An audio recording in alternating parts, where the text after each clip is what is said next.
Bonjour tout le monde, j'espère que vous allez bien. Aujourd'hui, Inch'Allah, on va faire un cas clinique orthopédie. Alors, c'est un cas clinique qui prend les fractures de l'extrémité inférieure du radius. Et comme vous savez, là, c'est un cours très important, c'est un cours hyper tombable, le concours. Allez, on va commencer. Alors, on a une femme âgée de 55 ans, fait une chute sur la paume de la main, le poignet en extension. Elle se présente aux urgences avec un gros poignet douloureux et déformé. Existe un décalage externe de la main de face, d'accord? C'est comme on a demandé une radiographie de face, on a trouvé un décalage externe de la main, d'accord? À la face. Et le profil, on a trouvé une déformation postérieure distale du poignet et un recul dorsal de la main, d'accord? Alors, la face, on a trouvé un décalage externe et le profil, un décalage postérieur. Alors, au total, il s'agit d'un décalage postéro-externe. D'accord? Décalage postéro-externe du poignet. La première question, cochez la réponse juste. Cette déformation en vue de profil est dite en baïonnette, en ventre de fourchette, en dos de fourchette, en col de cygne, ou là, aucune réponse n'est juste. Alors on va cocher la réponse juste. Bon, on a fait l'histoire le traumatisme. Une femme fait une chute sur la paume de la main, le poignet en extension. D'accord? Alors, le mécanisme, le poignet en extension. Et la conséquence, un décalage du poignet, d'accord? Un décalage externe et postérieur. Alors, c'est un décalage postéro-externe. D'accord? Que c'est un poignet en extension, normalement, un décalage en postérieur. C'est juste imaginer une compression à le poignet en extension, une luxation entre le radius et le na en avant du poignet. Alors le poignet en position postérieure. D'accord? Normalement, vous avez arrivé à imaginer l'aspect de sa poignée. Alors, le poignet comme ça, d'accord? Et le radius comme ça. C'est comme si c'était une concavité. D'accord? Comme ça, ou là c'est une concavité ou là c'est une convexité à la bras. Ça dépend de ce que je fais. Et normalement, là, vous allez dire que c'est la fameuse fracture de protocoles. Parce que c'est un mécanisme en extension. D'accord? Le contraire, un mécanisme en flexion, c'est la fracture de Gairon-Smith. D'accord? C'est le contraire. L'aspect est l'axe de Hadi. Ça veut dire qu'il y a un décalage en antérieur. Alors, nous rejoignons la question تاعنا. قلنا cette déformation en vue de profil est dite en baïonnette. Est-ce que c'est juste ou non? Bon, on a dit que c'est une fracture de protocoles. La baïonnette, oui, capable de voir la fracture de protocoles. Normalement, on a l'aspect de baïonnette comme ça. D'accord, attends, normalement j'ai une photo. Donc, on va dire comme, pardon. Voilà, regarde, c'est l'aspect en baïonnette. D'accord, c'est l'aspect en baïonnette. D'accord, c'est comme ça, c'est l'aspect en baïonnette. Alors, comme vous avez remarqué, l'aspect, la radiographie de face. D'accord, la radiographie de face, est capable de voir l'aspect en baïonnette. Alors, on ne va pas cocher la baïonnette parce que quoi en vue de profil. Oui, ça est capable de voir la fracture de protocoles, mais non, mais chef le profil. Alors, est-ce que ventre de fourchette ou la dos de fourchette? Alors, bien sûr. Normalement, c'est un décalage en postérieur. Normalement, vous arrivez à imaginer l'aspect. Attends, je vais vous comme une photo. Les meilleurs يقدروش يماجينيوها voilà هاوليك l'aspect c'est comme ça. Alors c'est une convexité, d'accord? Alors c'est comme un dos de fourchette, d'accord? C'est pas un ventre le congélex là كان حيكون كيما هكذا un ventre de fourchette, d'accord? Alors c'est une luxation en postérieur du poignet par rapport les deux os de l'avant-bras. Alors c'est un dos de fourchette et pas ventre de fourchette, d'accord? Alors on va cocher C. Et comme on a le mécanisme contraire, c'est une compression sur le poignet en flexion كاين راح تكون العكس راح يكون عندنا l'aspect كيما هكذا العكس تاع هذا ce qu'on appelle ventre de fourchette. Alors هنايا on va cocher C dos de fourchette tout simplement et l'aspect هذا col de signe هذا نشوفوه في la rupture des extenseurs des doigts ماشي ما لقاوش نشوف لكم فوالا هذا هو l'aspect هذا هو اللي منه en col de signe d'accord في la rupture des extenseurs de doigts. Il y en a plusieurs aspects là, d'accord. Par exemple, هذا c'est l'aspect en boutonnière, هذا en col de signe, d'accord. Alors, c'est pas le contexte. Alors, on va cocher C dos de fourchette. La question suivante, cocher la réponse juste. Quelle est la complication qui peut accompagner cette fracture? Une ouverture cutanée punctiforme au bord ulnaire du poignet, un syndrome algodystrophique, un déplacement secondaire après traitement orthopédique et une cognition de la corticale postérieure où là toutes ces réponses sont justes. Alors on va cocher la réponse juste. Alors pour la première proposition, une ouverture cutanée punctiforme au bord ulnaire du poignet. Bien sûr que cette proposition est juste.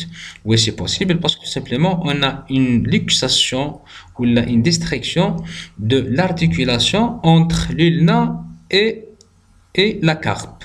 D'accord. Alors l'articulation ilno-carpienne.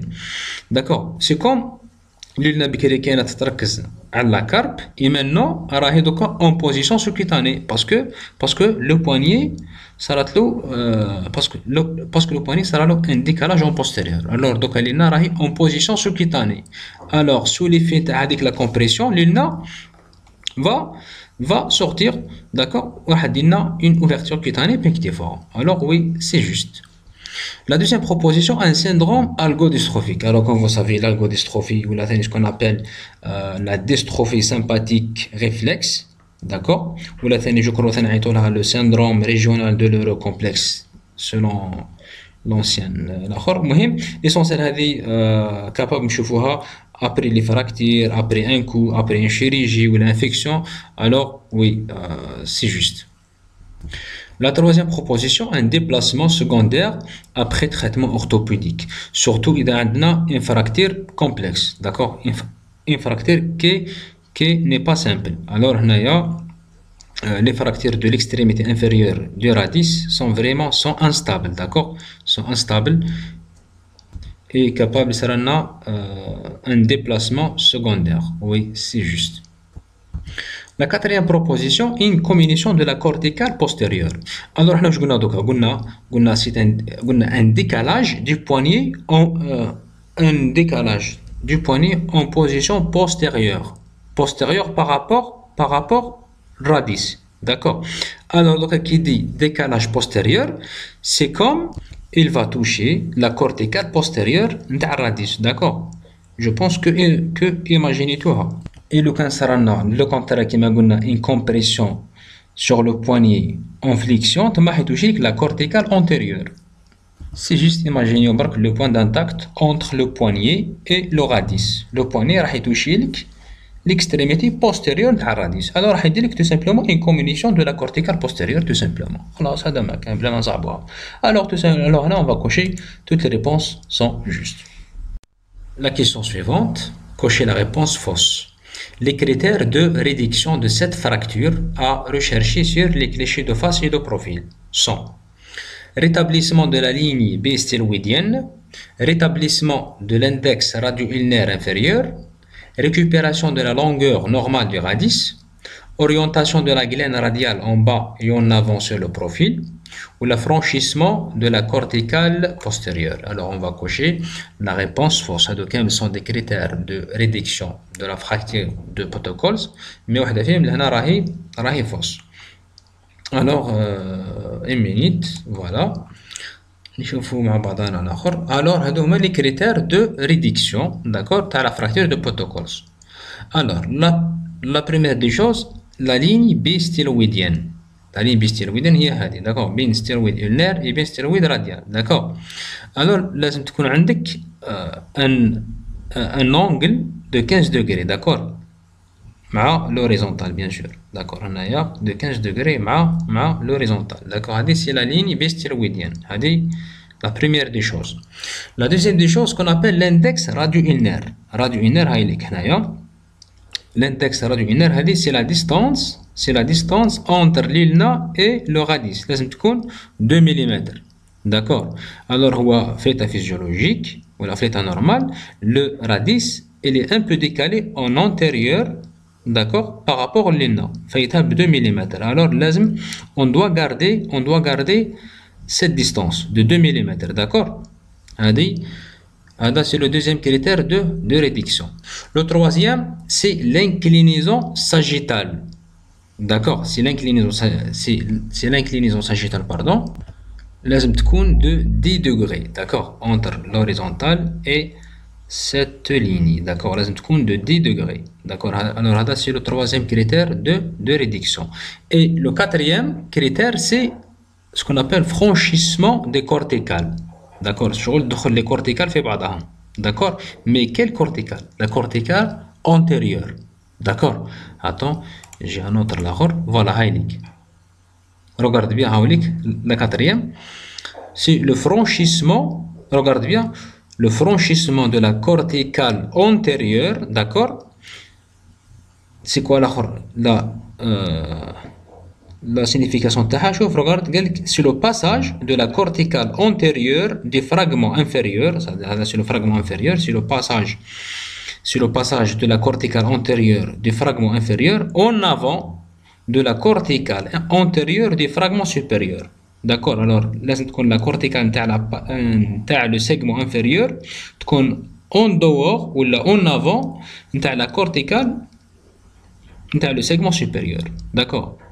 Alors, les 4 critères de réduction de la fracture de Potocols. Alors, on va cocher la réponse fausse. Alors, le rétablissement de la ligne bistéloïde. Comme on a dit, elle est juste. Là, c'est de 15 degrés. Alors, c'est juste.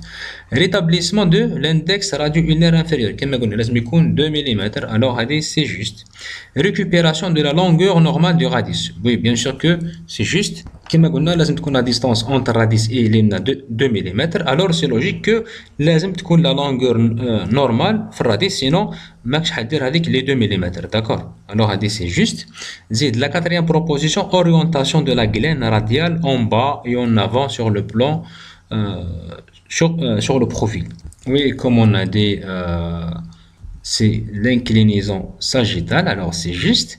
Et la dernière proposition, le franchissement de la corticale postérieure. C'est un franchissement de la corticale antérieure, mais chez postérieure. D'accord. Alors, c'est la proposition fausse. Très bien. Désolé, la proposition D. Donc, je me concentrer. C'est pas l'inclinaison sagittale. D'accord. C'est juste, c'est l'aspect anatomique normal de la glène radiale qui est orientée en bas et en avant et en dedans. D'accord. Mais toujours la proposition fausse, c'est E. Alors on passe à la question suivante. Cochez la réponse juste.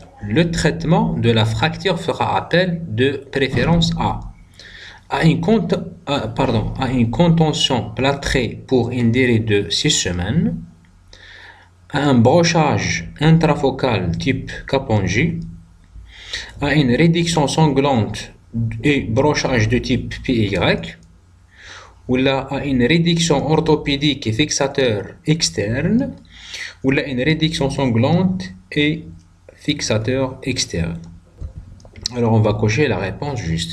Alors comme vous savez, fait les fractures de Potocols, qu'il y a une fracture non déplacée, ou là qu'on a un enfant, généralement on utilise la contention plâtrée.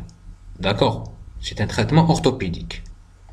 Mais en dehors de ces cas, par exemple une fracture non déplacée ou un CG adulte, d'accord, le meilleur traitement, c'est le brochage intrafocal type Capongé. D'accord. Surtout, on a une femme, d'accord, âgée de 50 et quelques, d'accord. Alors, le meilleur traitement, c'est le brochage intrafocal type Capongé. D'accord. Par contre, une réduction sanglante, un brochage type PY, réduction orthopédique, fixateur externe. Bon, déjà, il y a une réduction sanglante qui trouve une fracture non déplacée, d'accord. Pardon, trouve une fracture déplacée et pas réduction orthopédique. D'accord. La réduction chirurgicale. Alors, C et E ما تصلحش. et ثاني même le fixateur externe نديرو كي تكون عندنا une ouverture كيتاني ولا كي تكون عندنا un fracture commutatif. وهنا لهنا ما عندناش لو كا. D'accord. Alors comme on a dit, le meilleur traitement c'est le brochage intrafocal type Kapponji. Et si vous voulez هاوليك في le résumé de docteur Bendaas هاوليك في les fractures de protocoles كما قلنا le meilleur traitement c'est le blocage intrafocal de Kapponji. D'accord. Le traitement orthopédique نديروه كي تكون عندنا une fracture non déplacée ولا عندنا un terrain de débilité. D'accord. Par exemple un CG agi بزاف à la chirurgie. تما نديرو une réduction simple, d'accord, avec plâtre BABP, c'est-à-dire brachio antibrakio palmaire pendant 3 semaines, d'accord, puis une manchette plâtrée pendant 3 semaines. Et le traitement chirurgical هذا نديروه إذا عندنا une fracture déplacée et un CG jeune, d'accord, ولا عندنا une exigence fonctionnelle ou خلاص كما قلنا le meilleur traitement c'est le brochage intrafocal de Kapponji. نديرو 3 branches et نديرو معاه bien sûr une contention pendant 6 semaines. C'est bien. Je pense que très برك مادام نعت لكم هذه. شوفوا لهنا regarde bien في les fractures de protocoles le traitement capable يكون orthopédique كما capable يكون traitement chirurgical. Par contre في la fracture de Goyron-Smith شوف قال لك elle est toujours instable, toujours un traitement chirurgical. هذه مليح واحد يهزها. Normalement on a terminé. Alors كما قلنا on va cocher B.